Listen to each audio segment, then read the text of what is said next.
გავრცელებული დაავადებების მოგვარების გზები, ბოლოდროინდელი აქტუალური სამედიცინო თემები, დარგის პროფესიონალების და ექსპერტების პრაქტიკული რჩევები.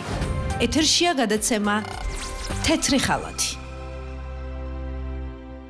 მოგესალმებით, დღეს პარასკევია, საღამოს 6 საათი და რადიო აფხაზეთის ხმის ეთერშია გადაცემა თეთრი ხალათი. მე კი მისი წამყვანი მარიამ ჯოჯუა ვარ.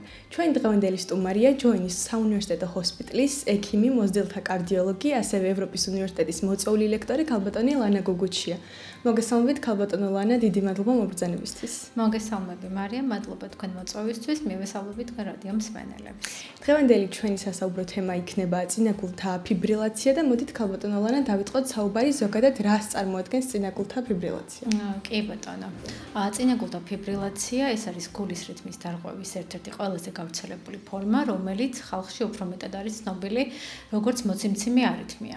ამ არითმიას საფუძვლად უდევს გულის კონთის შეცვლილი ელექტრული აქტივობა, რაც იწვევს არაკოორდინირებულ, არარითმულ შეკუმშვას. უფრო დეტალურად რო განვარტოთ, ამ დროს იმპულსების წარმოქმნა ნაცვლად იმისა, რომ იმპულსები წარმოქმნა სინუსის კვანძმა, იმპულსების წარმოქმნა ხდება წინაგულების სხვადასხვა უბანში.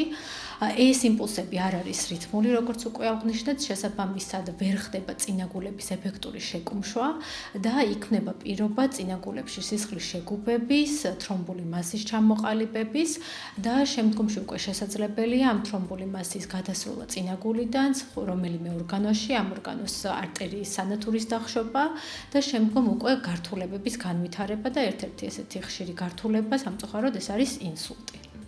რამდენად ხშირია პაციენტებში მოციმციმე არითმია? როგორც დასაწყისში ვთქვით, ეს არის ერთ-ერთი ყველაზე გავრცელებული არითმია. ამის არითმიის განვითარების რისკი იზრდება ასაკთან ერთად, განსაკუთრებით 65 წლის ასაკის შემდეგ. 65 წლის ასაკის შემდეგ 20-დან დაახლოებით ერთ პაციენტს აღენიშნება წინაგულთა ფიბრილაცია. თვითონ დაავადების ტვირთი, გლობალური ტვირთი, რა თქმა უნდა, არის მზარდი სამწუხაროდ, დავღნიშნოთ და ამას მოწმობს სტატისტიკაც. 2010 წელს წინაგულთა ფიბრილაციის მქონე პაციენტთა რაოდენობა შეადგენდა დაახლოებით 33.5 მილიონს, ხოლო 2019 წელს ამ რიცხვმა მიაღწია 59 მილიონს. და აქვე უნდა გავითვალისწინოთ ის ფაქტი, რომ თვითონ პრევალენტობა წინაგულთა ფიბრილაციის შესაძლებელია უფრო მეტიც იყოს, უბრალოდ არ ხდება დიაგნოსტირება სიმპტომების ან გართულებების გამოვლინებამდე. ამიტომ შესაძლებელია ეს რიცხვი გაცილებით ბევრად უფრო მეტიც იყოს. როგორ ხდება მოციმციმე არითმიის კლასიფიკაცია? კლასიფიკაცია ძირითადად ხდება იმის მიხედვით, პაციენტს მუდმივად აქვს მოციმციმე არითმია თუ რაღაცა გარკვეული პერიოდულობით. ამის მიხედვით გვაქვს რამდენიმე ტიპი. პირველი ეს არის ახლად აღმოცენებული არითმია, მოციმციმე არითმია და ამ ჯგუფში, ამ კატეგორიაში თავდაპირველად ხვდება ყველა პაციენტი მიუხედავად სიმპტომების სიმწვავისა და არითმიის ხანგრძლივობისა. შემდგომში უკვე გვაქვს პაროქსიზმული მოციმციმე არითმია. ამ შემთხვევაში თვითონ არითმიის ხანგრძლივობა შეადგენს უმეტეს 7 დღეს და არითმიის მოხსნა ხდება სპონტანურად, ანუ თავისთავად. ძირითადად სპონტანურად მოხსნა ხდება დაახლოებით 48 საათზე ნაკლებ პერიოდში. შემდგომი ფორმა ეს არის პერსისტენტული არითმია, რომელიც გრძელდება 7 დღეზე დიდხანს და მოხსნისთვის უკვე ჩვენ გვჭირდება გარკვეული ინტერვენცია, ანუ ჩარევა, ანუ არ ხდება სპონტანურად არითმიის მოხსნა. შემდგომში ეს არის გახანგრძლივებული პერსისტენტული, როდესაც 1 წელზე მეტხანს გრძელდება, თუმცა შესაძლებელია ვიფიქროთ არითმიის მოხსნაზე და ბოლო ფორმა ეს არის მუდმივი, ანუ პერმანენტული არითმია, როდესაც 1 წელზე მეტია გასული ხანგრძლივობა და ექიმი და პაციენტი ერთობლივად ვიღებთ გადაწყვეტილებას, რომ არითმიის მოხსნაზე არ ვფიქრობთ და რჩება არითმია.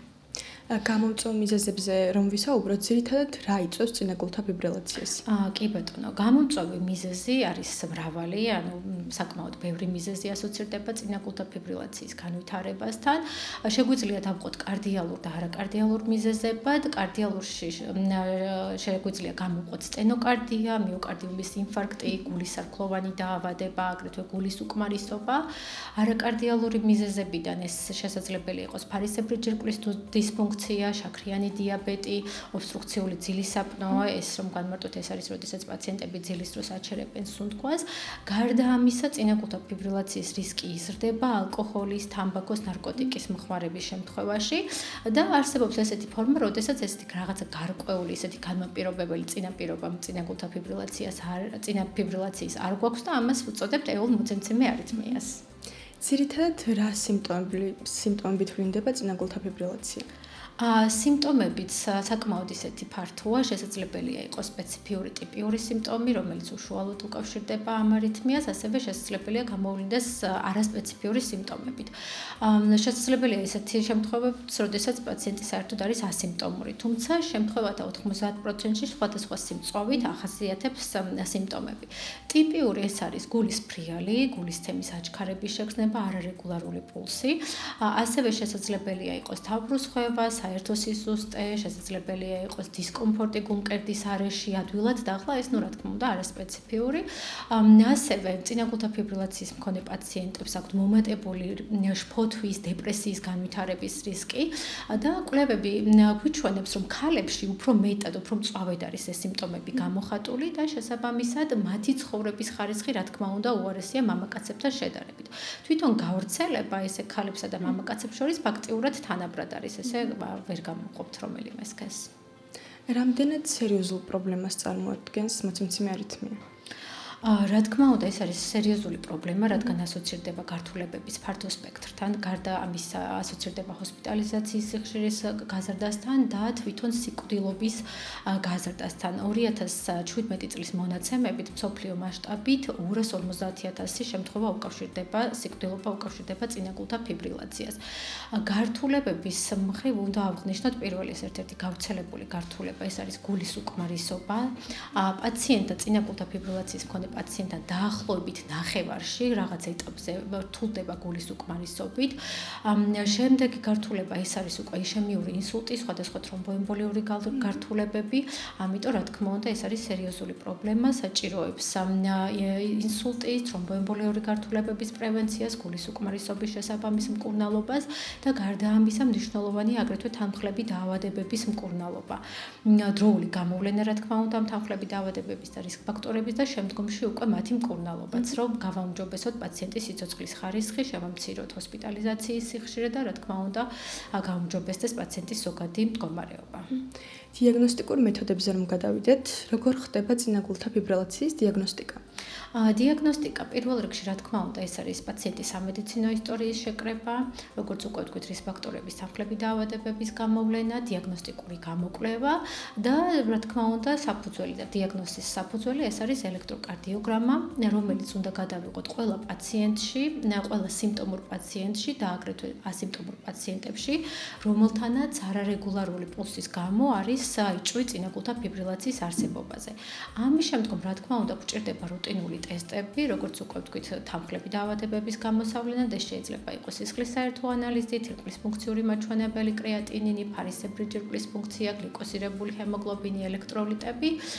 რა თქმა უნდა, მნიშვნელოვანია გულის ელექტროკარდიოგრაფია და დანარჩენი კვლევები უკვე გამომდინარეობს ინდივიდუალური მიდგომიდან, ხო, პაციენტის საჭიროებიდან, მკურნალობის ტაქტიკიდან გამომდინარე.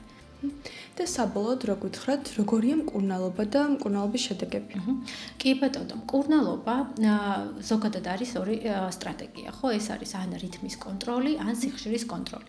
რითმის კონტროლი ნიშნავს, როდესაც ჩვენ ვცდილობთ სინუსური რითმის აღდგენას, ეს იქნება მედიკამენტური თერაპია, ეს იქნება სხვადასხვა ინტერვენციული ღონისძიებები თუ ასე შემდეგ და რა თქმა უნდა, სინუსური რითმის შენარჩუნება, ხოლო სიხშირის კონტროლი ეს გულისხმობს, რომ ჩვენ არ ვფიქრობთ სინუსური რითმის აღდგენაზე, ამ შემთხვევაში მნიშვნელოვანია თვითონ გავაკონტროლოთ გულის შეკუმშვათა სიხშირე და აუცილებელია შესაბამისი ანტიკოაგულაცია, რათა მოვახდინოთ ინსულტისა და თრომბოემბოლიური გართულებების პრევენცია.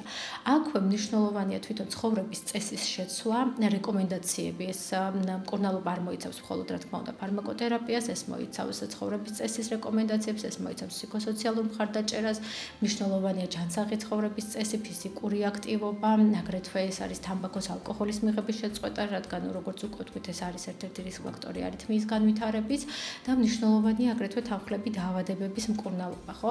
აი ჰიპერტენზიას რო შევეხოთ, ამ შემთხვევაში, როდესაც წინაგულთა ფიბრილაციის მქონე პაციენტებში არ არის კონტროლირებული, იზრდება თვითონ გულის უკმარისობის განვითარების, მძიმე სისხლდენების, ინსულტის განვითარების რისკი, შესაბამისად აუცილებელია მისი მკურნალობა.